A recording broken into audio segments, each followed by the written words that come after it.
Might have some accompaniment today. I know, we just said hi to them because we were in Old Town last night and they were playing, I guess they were playing out on their porch every night. They would do like porch performances, so we recognized them. Because a friend of mine posted on their Instagram, they're in Ravenswood, and someone put a sign that said guitar concert on our porch or whatever. I guess there's a bunch of that going on. Yeah. All right. Thanks for that. You good, Enrique? All right. How'd it go this week? It was okay. I thought it was definitely harder than last week. Sure. We're struggling a bit with him still getting out in front of us on walks. Sure. And we're not fully understanding how to correct that behavior. Sure. We're confusing him with our problem. Okay. And then I think we didn't avoid dogs as much this week, so Sure. There were more, I don't know, he's had more sort of like generalized, it seems like generalized anxiety on walks where Okay. he's kind of hypervigilant, looking around at everything, and Sure. his hackles are up, so Sure. we want to better understand how to correct that. Okay. Or, you know, if there's a dog walking parallel to us but pretty far away, or in front of us but pretty far away, he's just sort of... He's on edge. Yes. Okay. Anything else? Alrighty. So we'll talk about the correcting stuff, but I'm going to focus first on the here. Yep, again. Yep, good.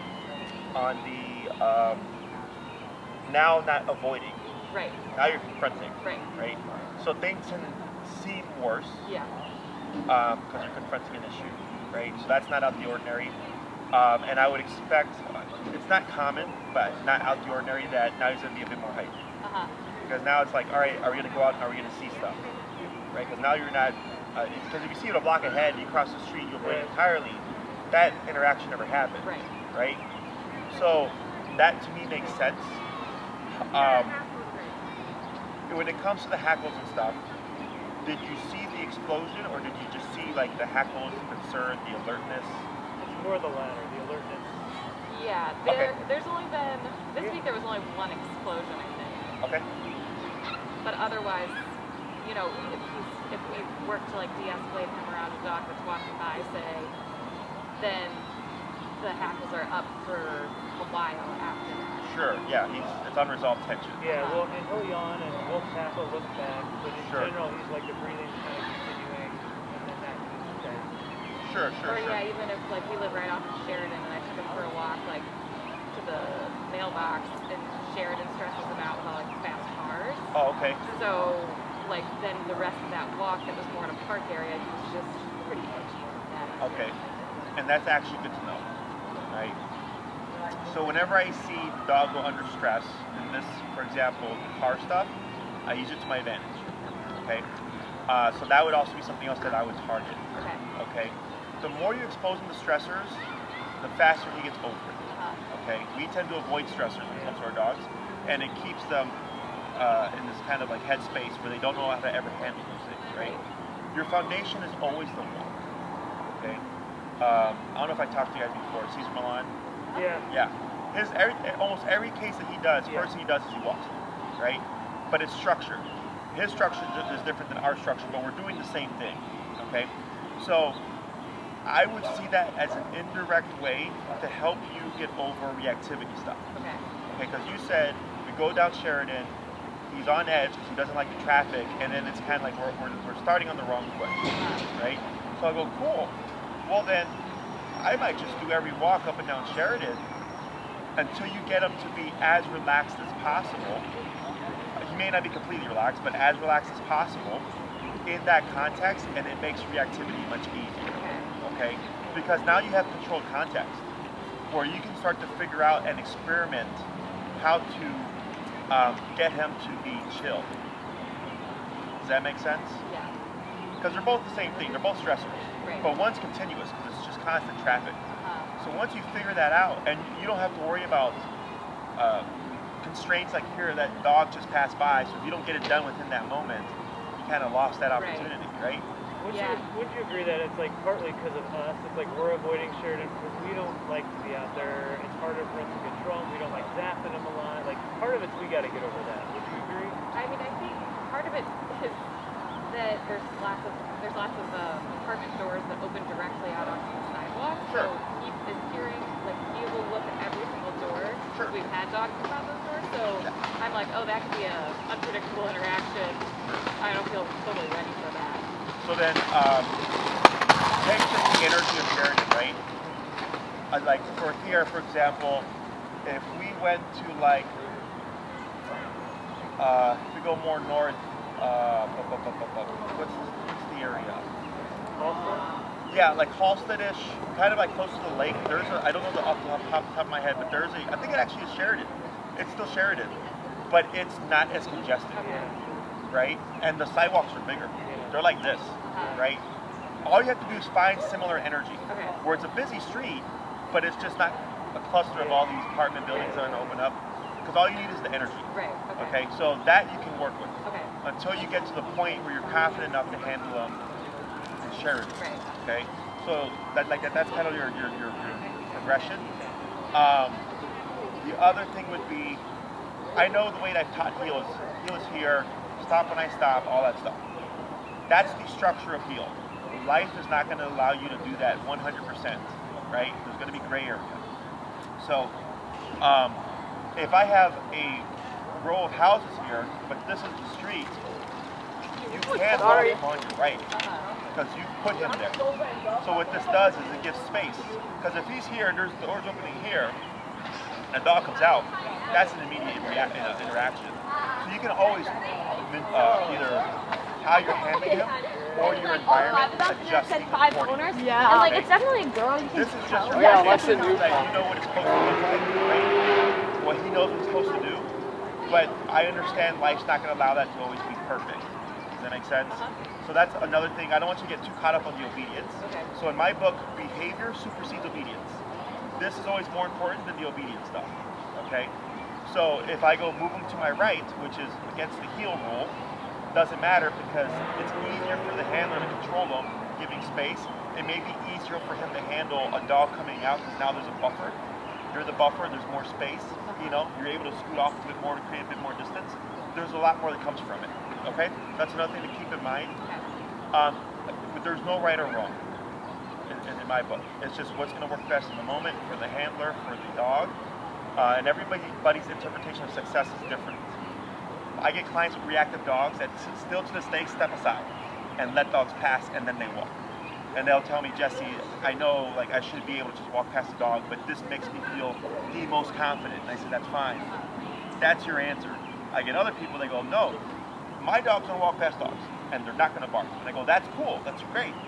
But there's some cases that I get when the dog's so bad that I'll tell them, you have a really great mindset and goal, but your dogs can't handle it. The easiest way still is just to step aside, you know what I'm saying? Yeah. So it's really play it by ear. So I would experiment, walk around, find an area that makes, car-wise, traffic-wise, that you know is pushing his buttons, and then practice there. And then when we're practicing with the button pushing and he's tackled up or looking around constantly, are we walking and correcting that reaction, or is that something that will just de-escalate over time? Either or, okay? So what I would do, like let's say you walk down one block, not block, but like you find a street and you go for 2 miles and you just ignore it in the beginning. But in the beginning it's really bad, his hackles are up, he's on edge, but then as you continue with that walk, he starts to de-escalate. Then I go, cool, you didn't have to do anything other than the norm, and he got better as you went on with it, right? Then I repeat that. And if each day you're seeing progression, then you're good. What you're doing is working, right? But if we see it stay static, and at the beginning of the walk, guaranteed it's always 30 minutes of tension before relaxation, then I go, we have to be a bit more, we have to confront it, we have to promote him, we have to get him to make him de-escalate in order to get that progress, right? I wish there was a black and white answer for you, but it's one of those things, right? Is exposure, kind of time how long it takes before he relaxes. If you feel like, hey, that was actually pretty good considering what we did, repeat, okay? When it comes to actually de-escalate, because when you showed up, he was alert. Yeah. And then you did like 1 or 2 things to de-escalate. Do you know what those things were? Seated, tapping, putting his by our side. Correct. Right. So because when I saw you walking up, he was ears up, walking like this, right? Then you came to a stop, and then we started talking.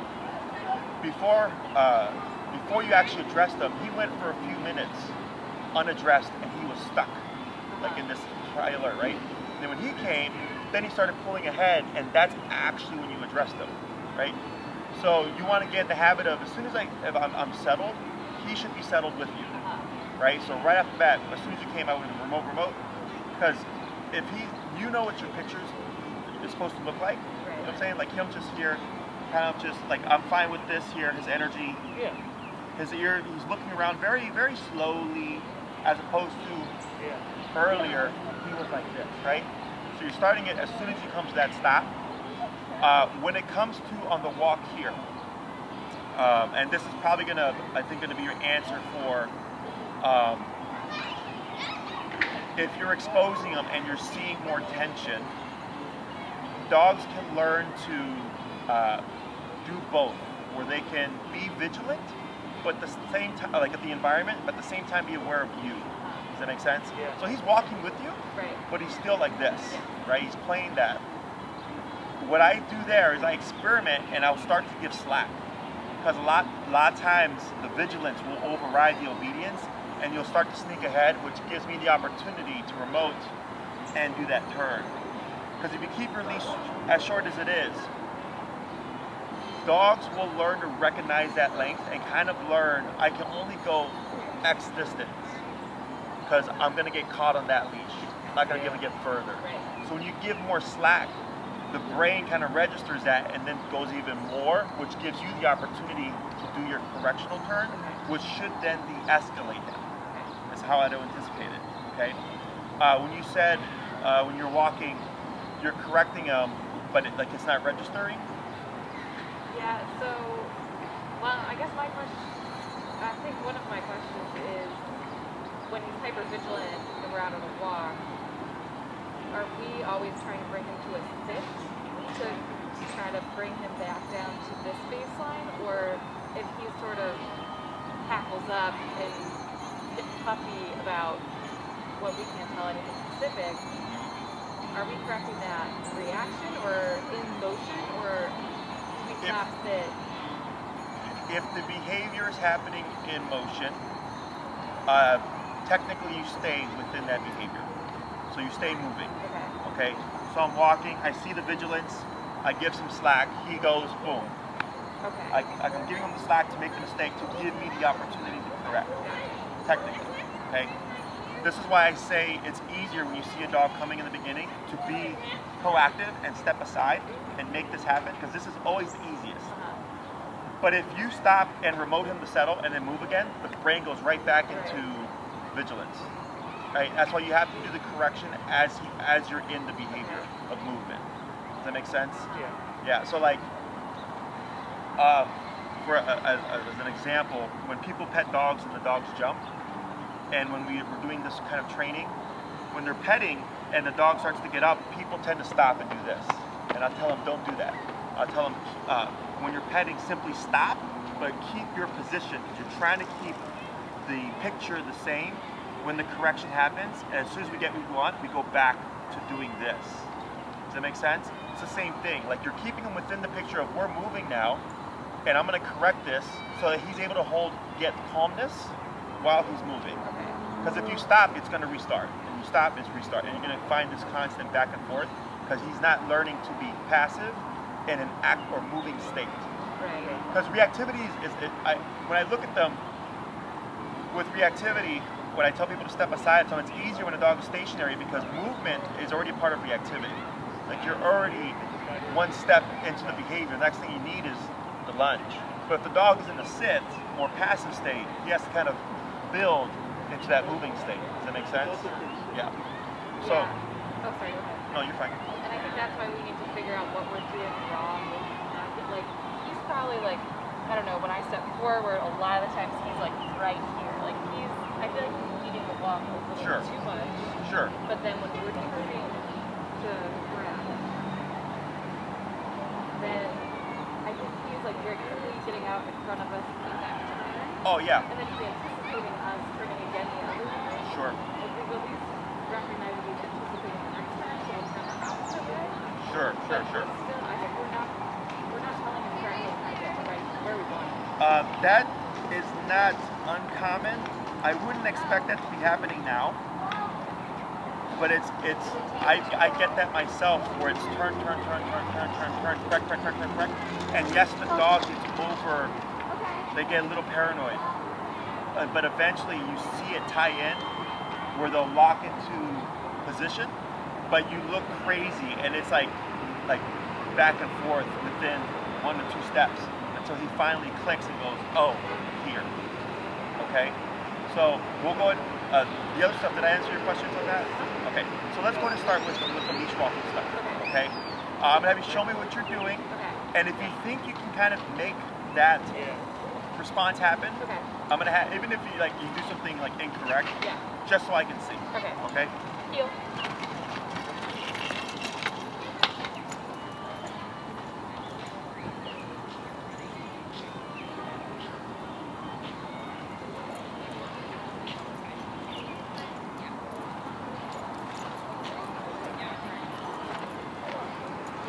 Oh, sorry. I mean, this is already like a tighter feel than what we have at home. Yeah. At home, I think it's like his turn. Yeah.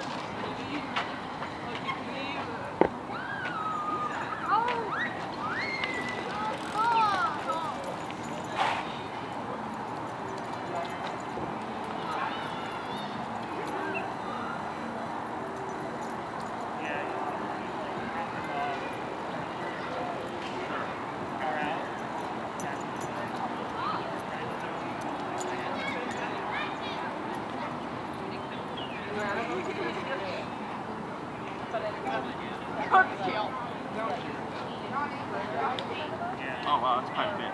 Sure.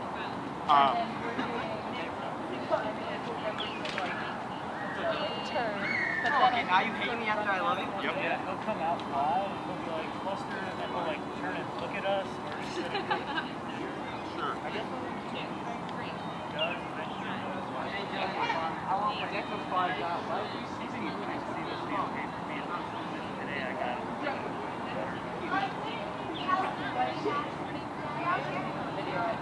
You can do that. Yeah. If you ever see something, feel free to video it so I can get a visual. I know what you're dealing with.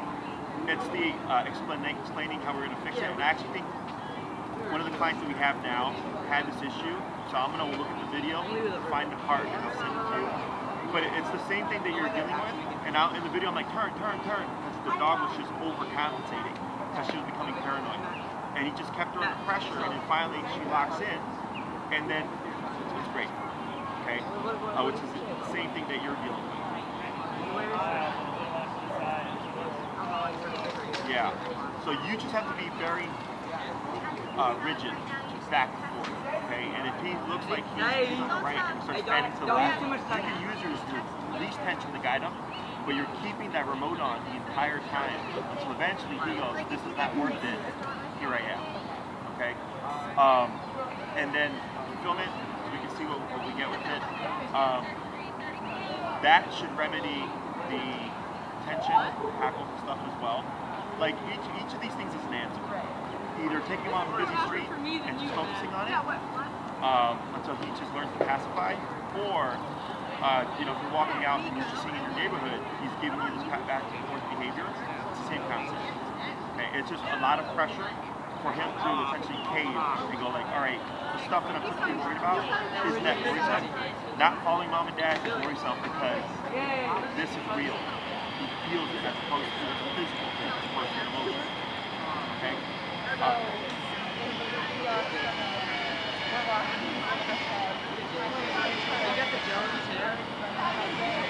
Oh yeah, for real. The moment you see him going, like you can recognize it, I would assume by now, right?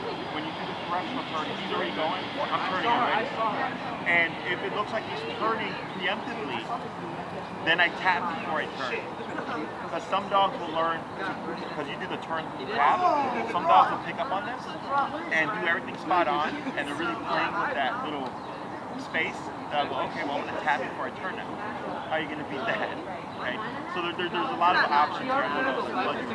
But that would be another thing. If you feel like you're turning and he's just getting it right away, then tap prior to the turn.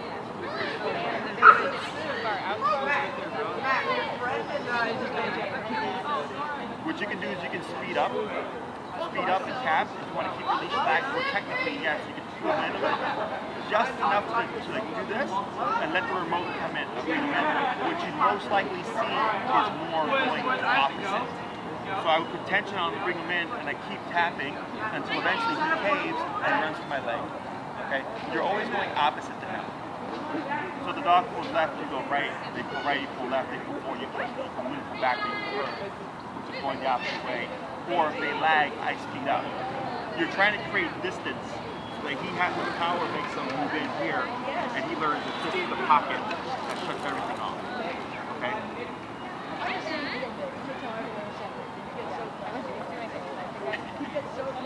He probably saw me. He's like, screw it, Jesse. Yeah, but it's nothing that's not seen before. Okay. The biggest thing I focus on is that I'm like thinking about when I talk about reactivity is the explosions. As long as the explosion stuff is doing good, I'm okay. We still have reactivity, but it's easier to bring it down than it is the explosive. So the explosive stuff, we had one instance. But the rest you saw was really the tackles and moving stuff. Okay, that's good.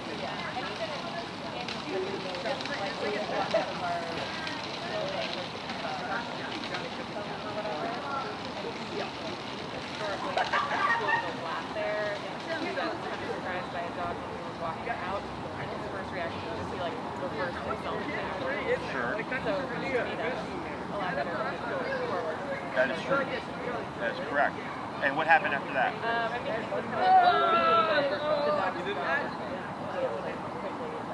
Okay. Did he de-escalate or did you make him de-escalate? Okay.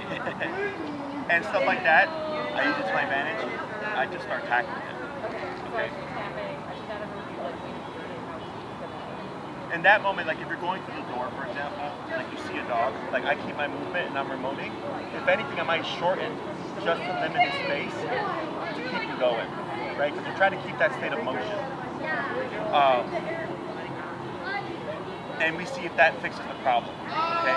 If we see that stays like static, then I gotta find another answer. Okay, but I wouldn't know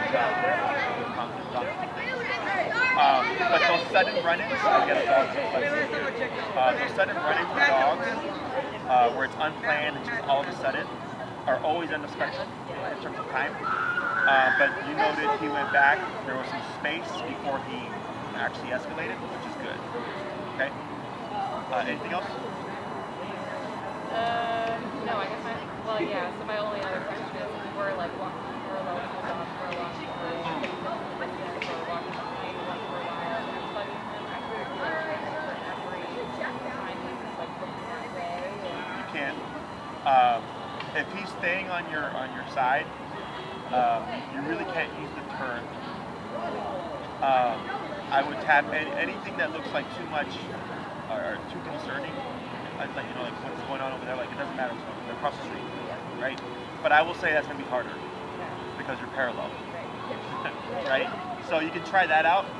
If that doesn't work, you can always try the turn, an unfair turn, right? So it would just be a sudden turn because now you're trying to catch him off guard because he's getting too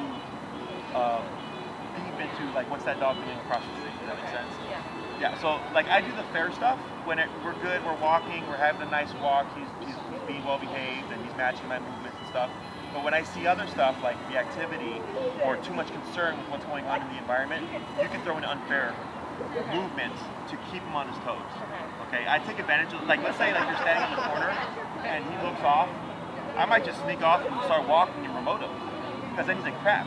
Like I tried to look over at that lady pushing the stroller and then mom decided to start moving. I should pay more attention. Is how that stuff works. Okay? Anything else? A lot of info, huh? All right. Yeah, I think the Sheridan type thing would be beneficial to you if you can find something similar to that. Okay.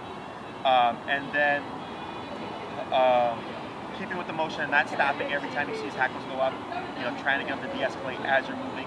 that's when it's happening, is also going to help. Okay? And that's clicking as those hackles are going up. Right. You just keep your movement. If you see the hackles up, give a tap and see what happens. So when we do the remote, in some cases I'm giving space to see what the response is, right? To give the brain the chance to change.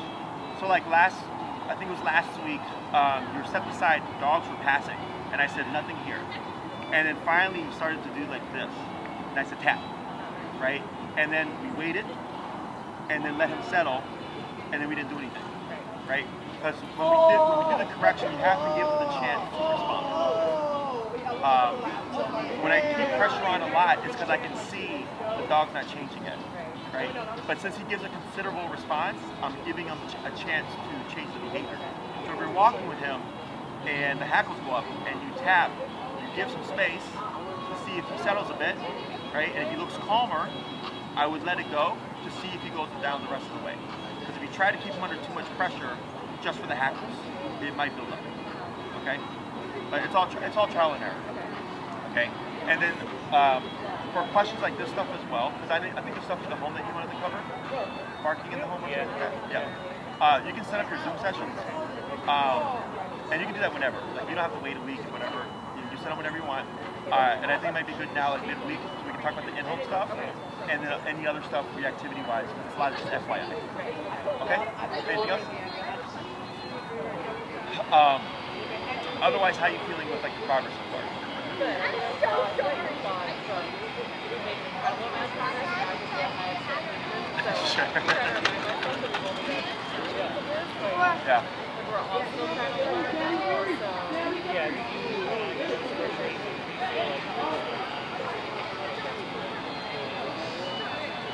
that probably explains the big one, like, well, people might just understand turning, what are we doing wrong? But I think maybe it's definitely some of us, but it's probably some of the repetition.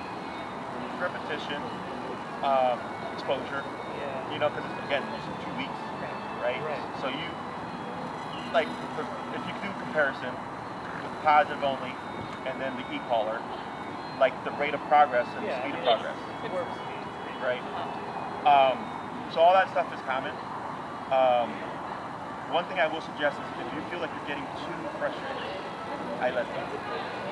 Because the frustration is going to come from the discipline. Does that make sense? yeah. If you're not having a good day, a lot of times I'll tell people, like, don't even try it. Because your patience is already low. You're not going to have the patience to work with the dog. Yeah. Right? We're human. Right. And when let's say you're having a bad day, you're just frustrated. And you're like, screw this, I'm going home. Right? You can do that. I wouldn't do it too much, but definitely you can give yourself a break. Walk home, right? Let it go. And then people get concerned, like, well, Jesse, what's the dog reacting when I walk home? Like, it doesn't matter. Like, when you apply discipline, I come in at various stages of dogs' lives. I come in with dogs who've been biting people for like 8 years. Then they come in, we get it done in a couple of weeks. Because the dog's never been disciplined. Right? I'm not worried about letting the dog a couple of opportunities. Like, I'm going to stop it.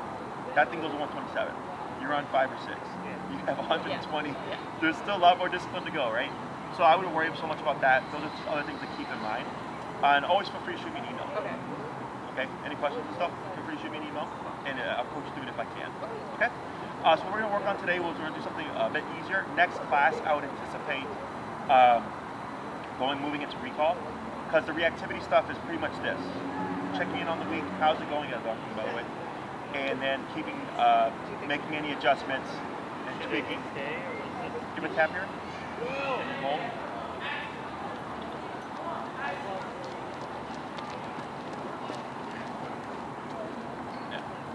Look at his face. He looks so guilty. He's contemplating his life's decisions right now. Yeah, he is. Okay? And I want to see that, because that means it means something. Exactly, inside his head. If we're going to work on stay, I anticipate we'll work on recall next class, and then you'll want your long leash. Okay. And then we'll just check in on the reactivity each week. Okay? So when we do the stay, when I incorporate the word stay, I only use it when the dog's already in position. You guys are probably used to like sit, stay, down, stay type of training, right? When I say sit, stays implied.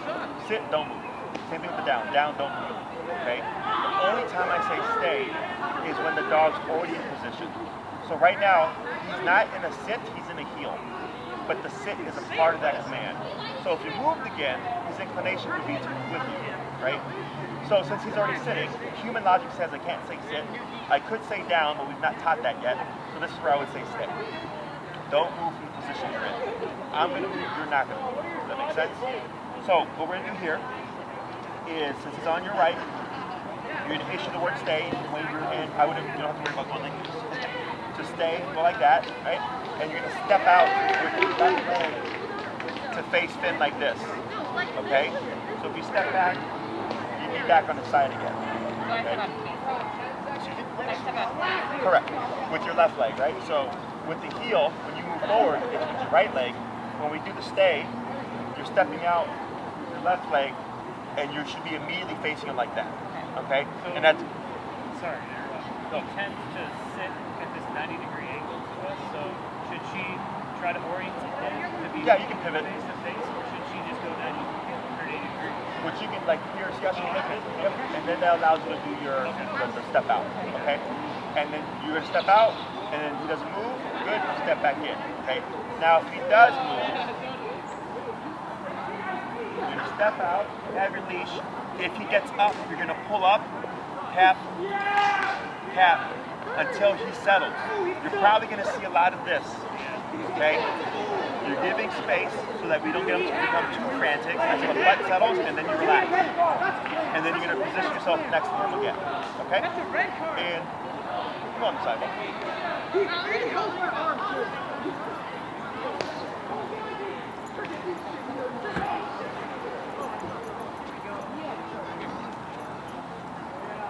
Good.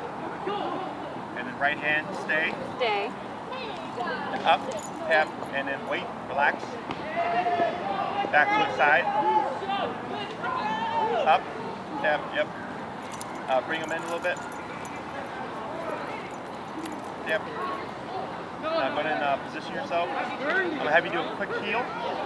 You're going to walk down and come back right there.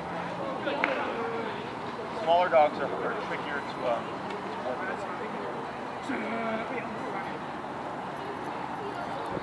Good. That's fine. Stay. Good. Back to the side. Now I'm going to have you give some praise here. Good boy. Yes. And heel. Heel.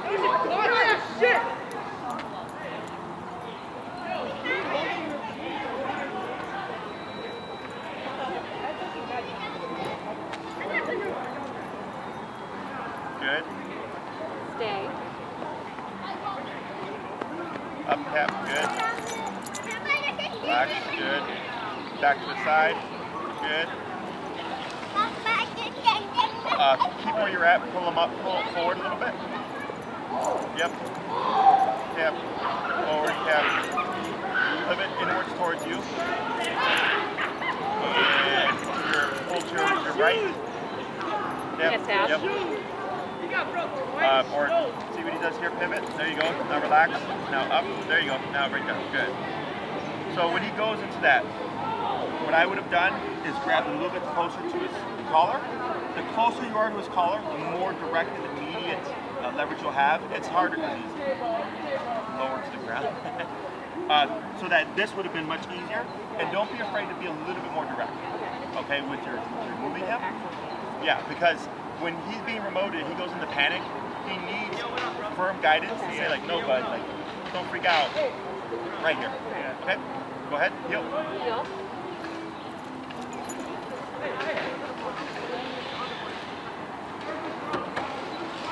Good turn. Good. Should I be tapping every time you sit, or just? No, this was fine. Okay. He sat by himself. He's in a good position. It's really when he gives too much space. Okay. Okay? Stay. Good. Back to the side. Yeah. There you go. Tap. And then direct it to your side. Tap. Tap. Good. Direct it to your side. A little bit closer. There you go. Right there. Good. Right there. Good. But you see how close he is now? For a lot of people, it's counterintuitive. Because they're seeing the dog panic and wanting to give space, but you have to get them through that in order to create that. Right.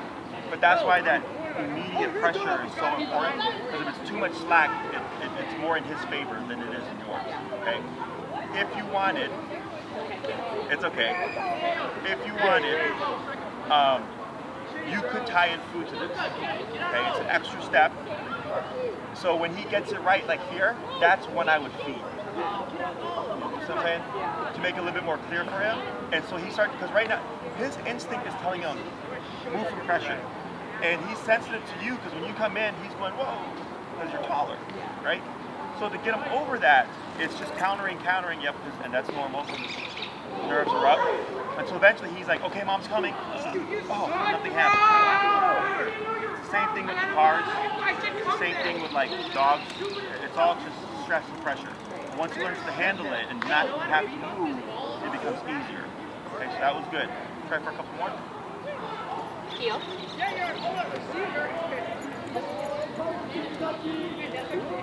Turn. Good. Stay. Yep, good. Up. There you go. Good job. Good. Back to the side. That's better. Heel. Heel. Try two more.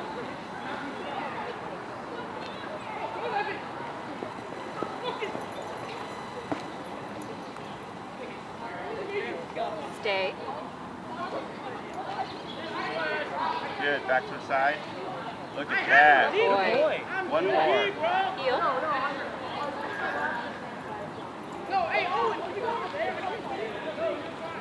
Turn.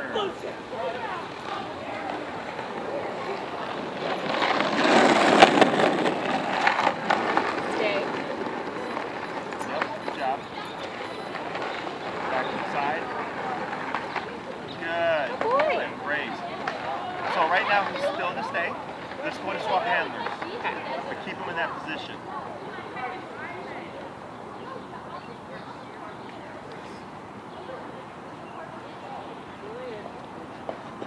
Good job. I'm gonna have you repeat the same thing, okay? Okay. Tap. Good. Relax. Yep. And heel. Heel. It's gonna make it back. Turn. Oh, you showed it, right? Oh, you want to go again? Good stop. Are you okay with that sit? He does that a lot. He puts his butt out and he kind of faces us instead of going forward. Let's I'm gonna ignore it for now. We're gonna give him a couple of chances to see if he fixes that, okay? Stay. Yep. Up. Wait, you wanted him to stay across from you. Yeah, it's okay. So here. Oh, I see. Yeah, to keep him in position, it's okay. We'll reset. Heel.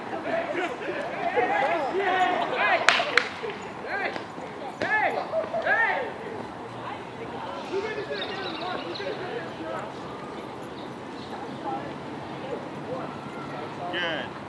That's fine, good. Bike, yep. When you're ready. Stay. Good. Back. Good Good. boy. Good boy. Raise, yep. Heel. Heel.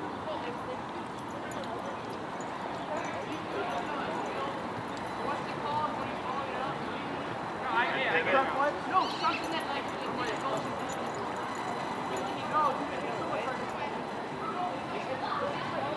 Sure. Stay. Yep. And then up and relax. Wait a moment. Back to the side. Good. Heel. Heel.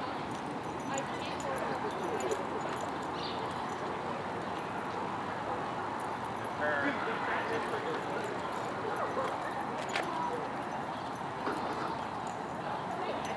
Now that you're gonna remote.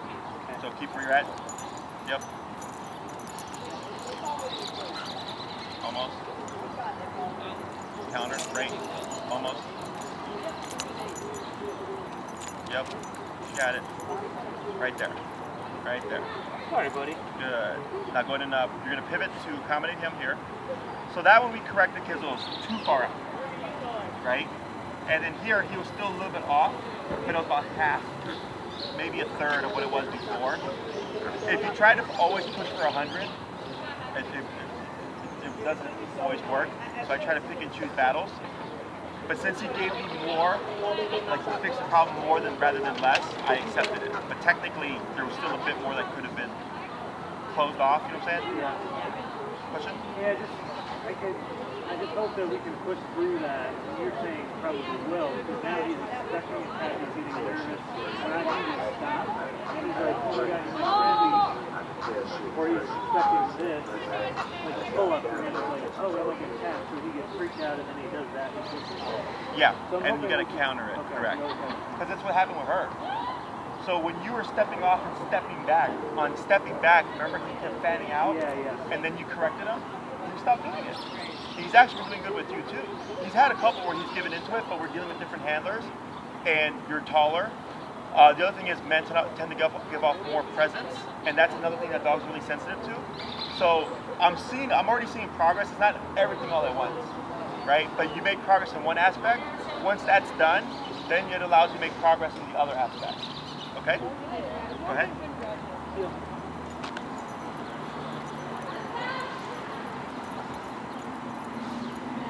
Good bird.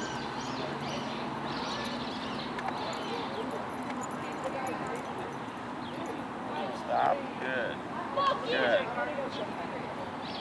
Uh-huh. You see how he stopped himself there? He got up, but he stopped himself. Good. Stay. Good. Good boy. Good. Good boy. Try for 2 more. Heel.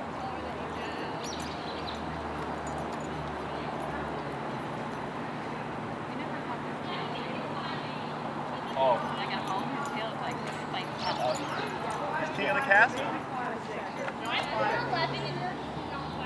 Now counter that. Yep. Yep. There you go. That's okay. Good. Good. There you go. Good. That's a faster correction. That's okay. Good. 1 more. Heel.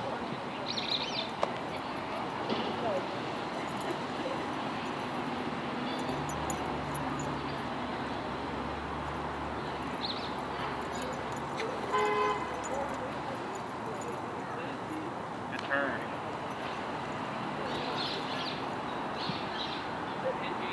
Good. Stay. Good. Very good. Now, we're going to move to the next step. You're going to give the stay, you're going to pivot out, okay? And then you're going to start to move around him, okay? When you move around him, he may want to move with you. So you want to have your leash ready, and you pull up and tap to get him to put the butt back down, and then you continue your movement, okay? So when he's not moving, you're moving.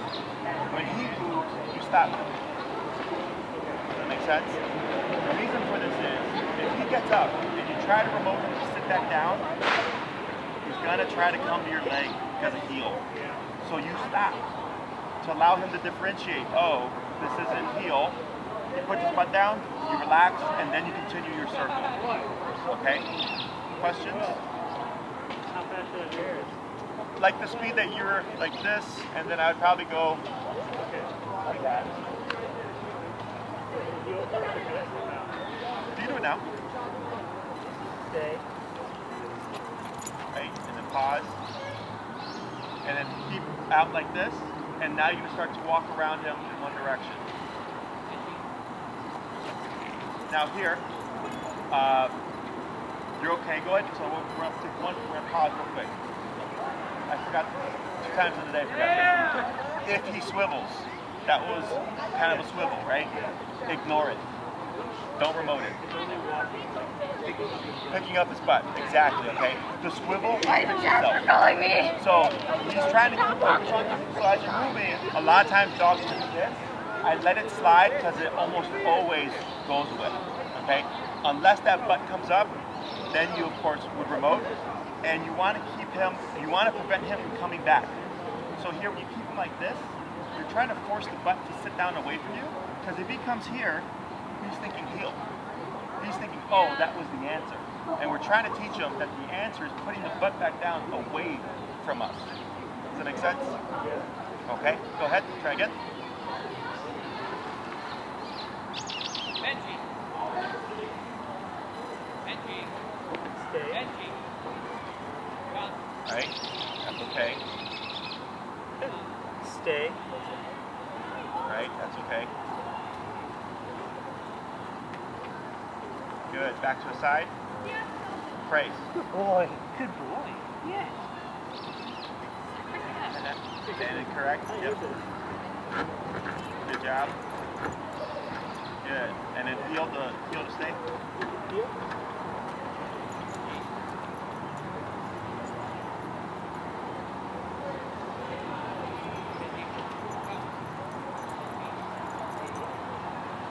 Good,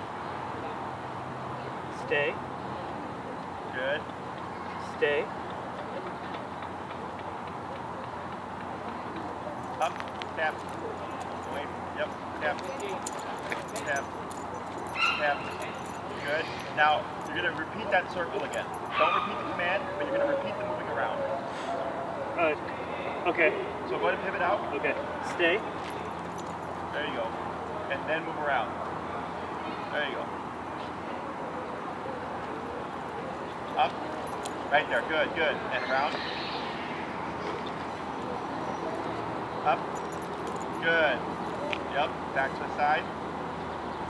Good. Praise. Good boy. So you can see when his nerves they get really high because he overcompensates. Yeah. But then you work him through it, and those last couple of corrections were very subtle. He was able to just put his butt back down again because he's associating what he's supposed to do. He just can't help the nervousness that comes with it. Okay, so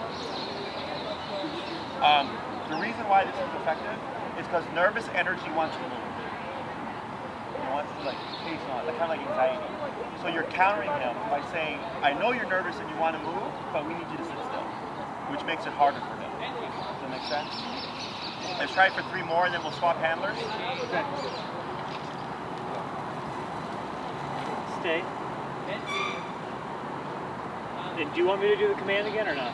No, Okay. one's fine.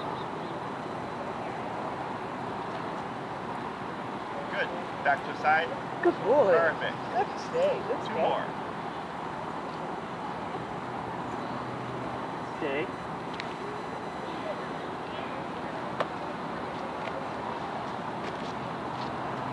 Good boy. Good. job. Go into a heel. Good job. Heel.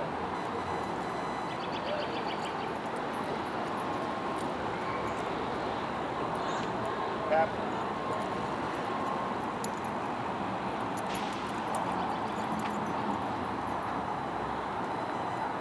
Stay.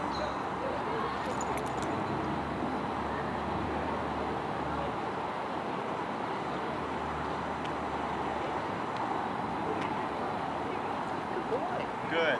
Boy. Yes. Swap handlers. Keep them in that position.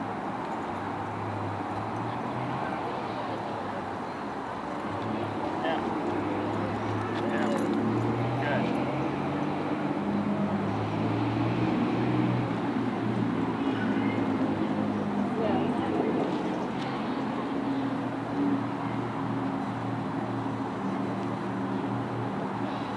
Back to the side. Good. Praise. Heel. I got how you got to say. Up. Heel.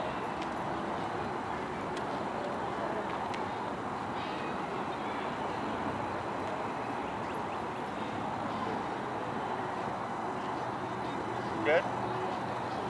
Stay.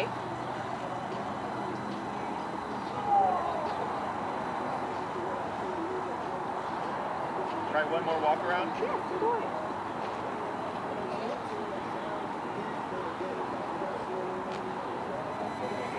Good. Back to the side. Good. Praise. And boy. Good. Heel.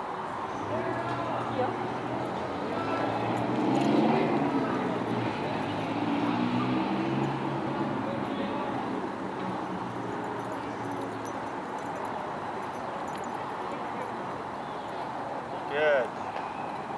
Stay. Good. Thought about it, but that was fine. And just keep walking around. One more.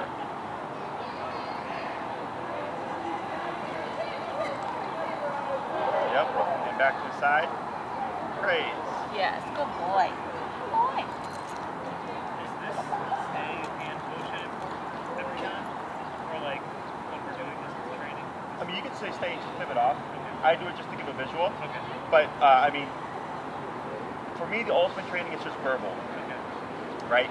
I give visual because I know, I think for the person it makes them feel better. Yeah. So, yeah, but technically it would be optional. Okay. One question. Go ahead. One question I had about sit was he's gotten really much better about just like if we say sit or even combine it with this kind of path. He's like, are we trying to get to a place where like if we're just wanting him to sit, we say sit and he does? Is that? During the heel? Yeah. During the heel should be automatic.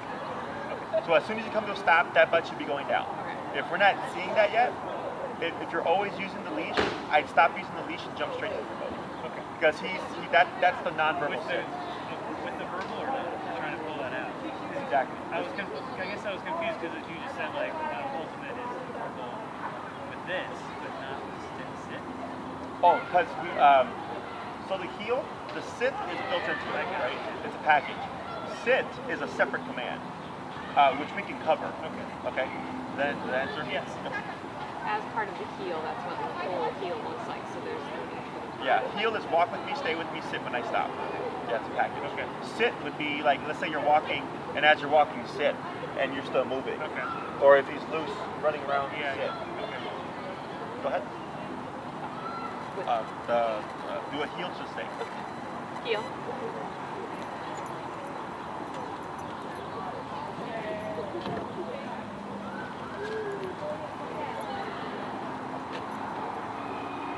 Okay. Stay.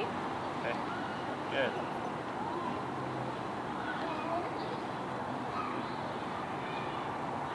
Trying to do this like on the Sheridan area, Yes. very Good boy. difficult. Yeah. Now here, because you praise them, right? Yeah. You praise. He's still in the stay. Pivot out again, but don't say anything. There you go. Correct. Good. And walk around. So when you give a command, it's in effect until you release him, or you give another command. So right there, you walked around, you praised them, walked around again. I expect them to not get up. Okay. One more.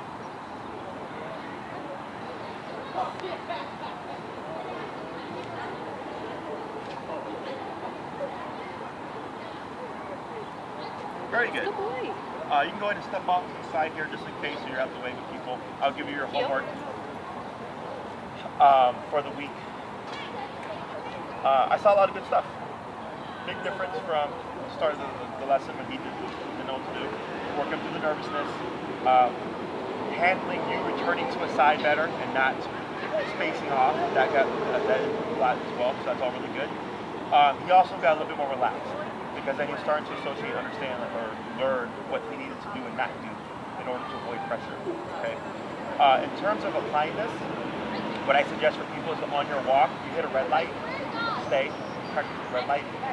Maybe take him out to go potty, he poops, tap him into a sitting position, stay, walk off, pick up his poop, come back, heel, throw away the poop, stay, keep the leash, walk off, Yeah. That's nice. I mean, come right back. now it's pretty like you're flustered if you're by yourself trying to. So, putting more structure to stuff. Okay. And if you can think of anything else, typically the stage in this stage is short distance stuff. I don't do stay and then leave the house type of thing, because stay means don't move until I tell you to. So if you said stay and left the house for 3 hours, technically he's supposed to be staying in that position, which we know is not going to happen, right? So I don't give a stay if it's not going to be reinforced, essentially. But those are some ways you can practice it during your actual walks. Okay. I was telling him if you do this like on Sheridan or a busy area, expect it to be harder, because now he's got to contain himself away from you as this traffic is happening. Okay, so that's a controlled context. If you see that's easy peasy for him, find stuff. Okay, challenge him and work him through it. And it should be easier and easier because the root of like all the stuff is always the same. It's just the environment that's changing. Questions? Stop your flight, Johnny! I guess. Oh, I mean, we could probably talk about all these, like, we could do a phone call this week, but we're curious about how and when to interrupt the dog. Family friendly.